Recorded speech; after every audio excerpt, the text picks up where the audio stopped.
नमस्कार। उनको स्विटरले पहिलो शुक्रबार र शनिबार घरेलु बक्स अफिसमा उत्साहजनक डेब्यू गरेको छ। अन्जिलापछि बक्स अफिसमा देखिएको खडेरीलाई विपिन कार्की, मृणा मगर स्टार फिल्मले राहत प्रदान गरेको छ।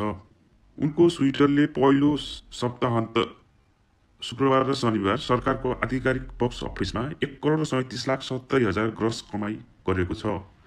कमाईको यो अङ्क उत्साहजनक नै हो। प्रदर्शनका सुरुवाती 2 दिनमा फिल्मको अकुपेन्सी राम्रो देखियो।